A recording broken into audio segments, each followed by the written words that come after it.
बिस्मिल्लाहिर्रहमानिर्रहीम। अस्सलामु अलैकुम वरहमतुल्लाहि वबरकातुहू। तरक्की रिस्क, वुसात रिस्क, मालो दौलत की कमी और दुनियावी हाजात के पूरा होने के लिए अल्लाह ताला की बारगाह से ख़ास जो है वो गैबी मदद हासिल करने के लिए बहुत ही आसान वजीफ़ा है और ये जुमे के दिन का है। और इसका तरीक़ाकार ये है कि आपने नमाज जुमा पढ़नी है। नमाज जुमा पढ़ने के बाद आपने जिस जगह पे फ़र्ज़ अदा किए हैं वहीं पे ही आपने बकिया नमाज अदा करनी है। इधर उधर आपने हरगिज़ भी नहीं होना और किसी के साथ आपने किसी भी किस्म की कोई भी गुफ्तगू नहीं करनी।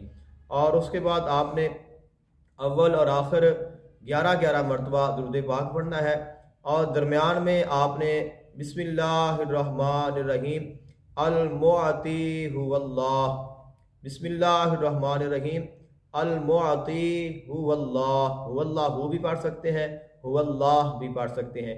बिस्मिल्लाहिर्रहमानिर्रहीम अल मुअती हुवल्लाह, ये 70 मरतबा आपने पढ़ना है और उसके बाद आपने दुआ मांगनी है और आप जो काम आपने करना है वो कर सकते हैं। इंशाल्लाह अगले जुमे के आने से पहले पहले जो भी आपकी मुश्किल होगी वो आसान हो जाएगी।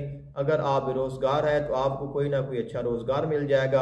अगर आप तंग दस्त हैं तो आपकी जो तंग दस्ती है वो अल्लाह ताला के फजल और करम से दूर हो जाएगी कि एक हफ्ते के अंदर अंदर अगले जुमे से पहले पहले आपका जो भी मकसद है वो अल्लाह ताला के फजल के साथ पूरा हो जाएगा।